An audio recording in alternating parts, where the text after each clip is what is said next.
دغه سلګونه کسان د ارزګان ولایت په مرکز ترینکوټ کې د جنرال عبدالرازق په فاتحه کې راټول سوي.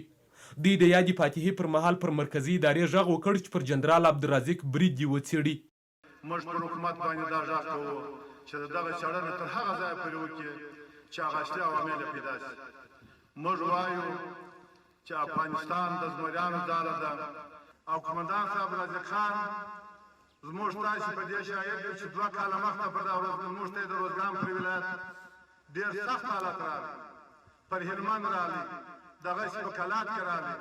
قومندان صاحب رازق خان دلیا راغی، زموږ ته چې وریندارګانې وطن خلک یې زموږ ته د ځوانانو په مټ دغه مشکل خلاص کړ. که نه زموږ ته اکثره خلک روان وو مخ پر کندهار باندې. تر خپله وسه پورې په هره معنا ورته حاضر یو چې د ده انتقام واخلو.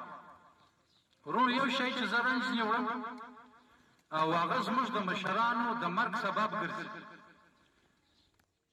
د 18 کاله د وژنه روانه ده په یوه نامه او په بل نامه.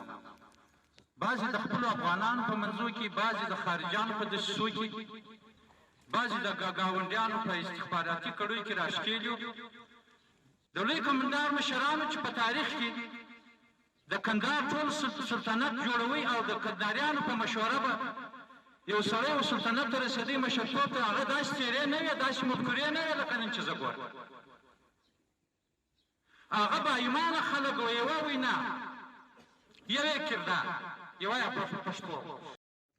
دغه قومي مخور وایي په کندهار کې د تېرې پنجشنبې د ورځې برید د پلي ورهاخوا په پاکستان کې پلان سوی و. سل دې ومره د سلو سر دې مه مره.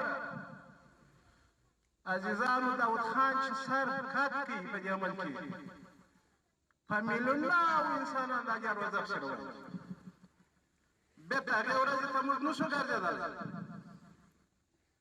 عزیزانو، جنرال صاحب عبدالرازق خان یو ډېر مشهوره، غیرتمند، با احساسه او ډېر یو کامل انسان.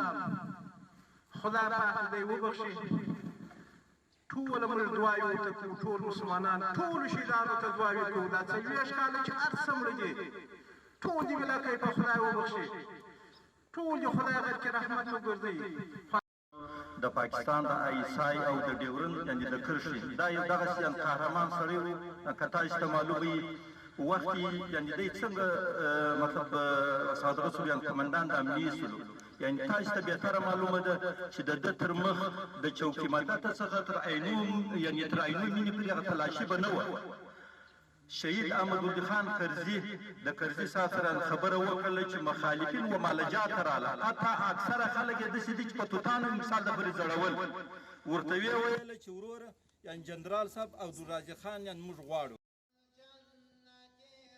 د ارزګان امنیتي مسؤلینو د جنرال عبدالرازق مړینه د نظام په برخه کې او د دښمن د ځپلو په برخه کې یوه لویه ضایعه یاده کړه.